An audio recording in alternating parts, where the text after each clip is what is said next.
Good evening, ladies and gents. Check out what I got here today. This is a 2006 iMac that I got for about $20. And this was a pretty interesting find because I was just browsing through the internet on Facebook Marketplace and I saw this 80% off. So originally it would have costed someone $100, and I guess the people who was trying to sell this probably just gave up on the idea of getting $100 out of this computer. So I got it for about 20. And here's the thing. On the listing, it says the reason why they're selling it is because they don't have a mouse.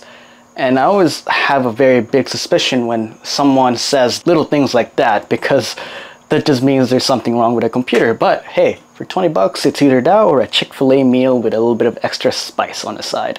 I would have chosen Chick-fil-A meal, but you know what? We are this channel, we are Nexus, so we're gonna go ahead and buy this, and so I did. But this thing is falling apart. I'm not sure if you can see that, but this acrylic thing on the freaking outer part of this computer is just completely falling apart. And I don't want to touch it or tamper with it any longer because I know it's just gonna make things worse. But hey, we're gonna appreciate this thing for what it is. And also, this is far from perfect. In fact, the first thing I saw was the deep gouges on the display. You can see here, this probably has been battered pretty hard. You could literally hear that deep gouge right there. And there's like about 5 of them. So, you know, this thing has a pretty interesting life. I'm not sure if this is the original keyboard, but it came with the keyboard, so the only thing I was missing was the mouse, which said on the description. You know, I always love these types of keyboards from Apple because they have a very satisfying click to them. I mean,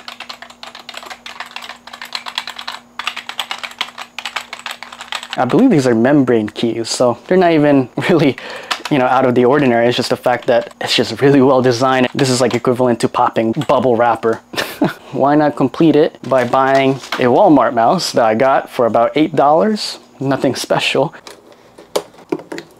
Oh, look at that.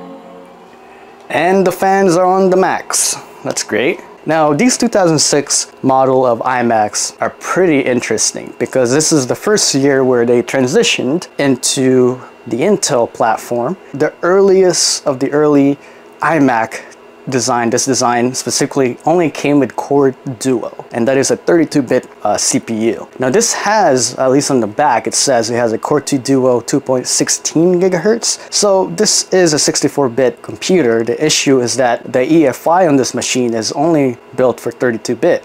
So I believe you can only go up to around 10.7.5 macOS version. We'll really have to see how this goes. So it booted up to, I believe this has to be Lion. The issue with this computer, according to the seller, is the fact that they don't have a mouse. I don't think that's entirely true because a lot of the times, the issue with these older macOS versions is the fact that if you connect this to the internet, when you click reinstall macOS, it will give you an error. And there you go, it says right there, macOS can't be installed because you aren't connected to the internet, even though you are.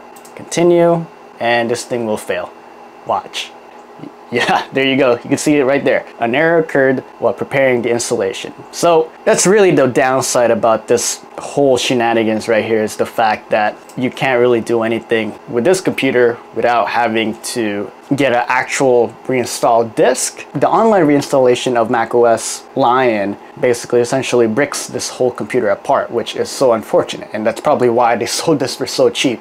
But what I do have is the good old macOS Snow Leopard right here. Now, macOS Snow Leopard is always the best thing in the world. It's also considered by many as the best macOS operating system ever.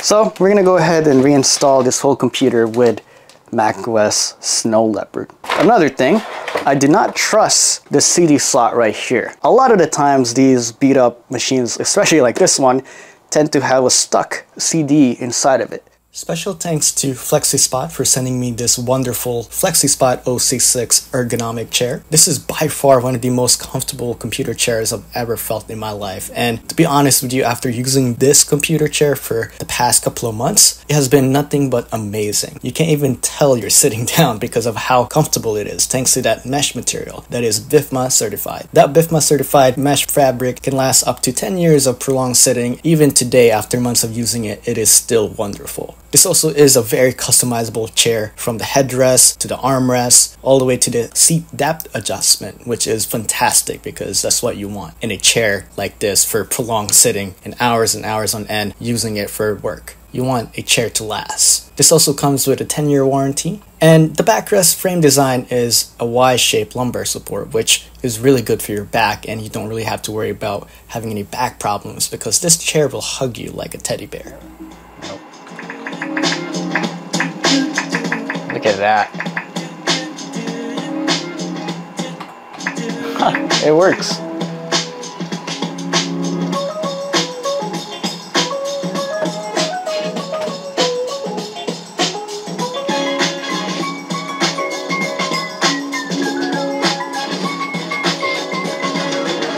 Apart from this being super loud at the moment, you can see it has 2 GB of DDR2 RAM. So this is the Imac 5,1. We have a Radeon X 1600 graphics. This does have a 1680 by 1050 display, which actually from where I am right now, this is a really sharp display considering how old this thing is. Yep, we don't have it here, but we're gonna go ahead and check the camera. There's no camera connected because that front white plate was accidentally ripped off by me. I don't know if that's my fault or it could be the previous owner's fault, but that's unfortunate. Much as I'd like for this thing to work, you can see Safari can't open the page because the scripts are way too old for this computer. So we got interweb, I guess that's what you call. We got 10.6.2, which is, I believe, a mobile version of YouTube. So I think we should probably drag and drop both of these. We're gonna go ahead and see what we can do with this computer. We can go to every Mac. Oh, you can already see it's a bit choppy, but just give it a couple of seconds. It should finish up loading. The very first iMac was launched in 1999. So this is about 6 years later or 7 years later. For a brief moment during this whole fiasco of switching to Intel, they had a point in these iMacs where you can only get them with Core Duos. And again, Core Duos means they're 32-bit architecture. And that doesn't sound very reassuring because just months later, they switched to the Core 2 Duo, which is a 64-bit. 2006 era of Apple computers is probably the worst financial decision you could ever make at that time because the next year, that's when they switched to the 64-bit EFI, upgrade them all the way to El Capitan, which means that it would have lasted far more longer than these 2006 machines, including this one, even though this thing has the Core 2 Duo. It's insane to think that this thing can still run modern internet. And this is a year before the very first iPhone came out. Ladies and gents, I think we do not have enough RAM to run Run 3. I don't think we can play any games online. I'm sure we can play games on the hard drive. It's just the fact that I don't really have any games. Let's see, what else can we run? Can we run SoundCloud? Let's see what we got there. So if we do SoundCloud, we should be able to, come on, you got this, you got this. Okay, so it does work. So go to YouTube, it's loading, come on, you got this. Push through, you got this. YouTube is a pretty basic website nowadays, but it's having a hard time. That's the thing, you gotta remember, this thing only has 2 GB of DDR2 RAM. I'm trying to pause it, but it's not. Uh-oh, what did I do? Oh, this is great. Oh, we are full screening now. I can't really pause it. Okay, it finally has caught up. Let's wait a couple of, oh, okay, hold on. Just take a little bit of a break. Oh, we're at 144p. Okay, it works. Now let's pause it. Okay, press escape. And yeah,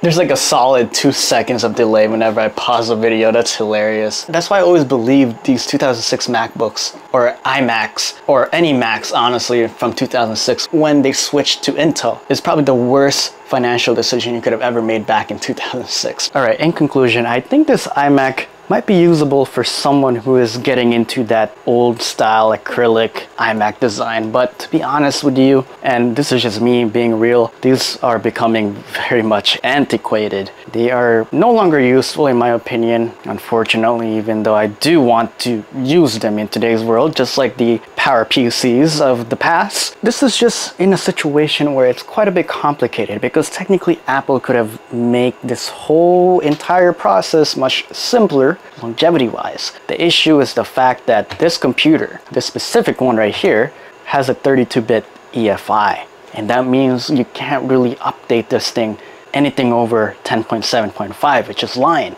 And Lion is already years, in fact, decade old macOS version. So the only option is to really switch to Linux or Windows or whatever you call your custom operating system, which a lot of people comment down below. My issue with that, actually my biggest issue with the fact you could essentially easily just move it to Debian OS or Ubuntu or Linux or you name it, whatever, you're not gonna get the best experience out of an iMac, because after that, that essentially is a regular computer.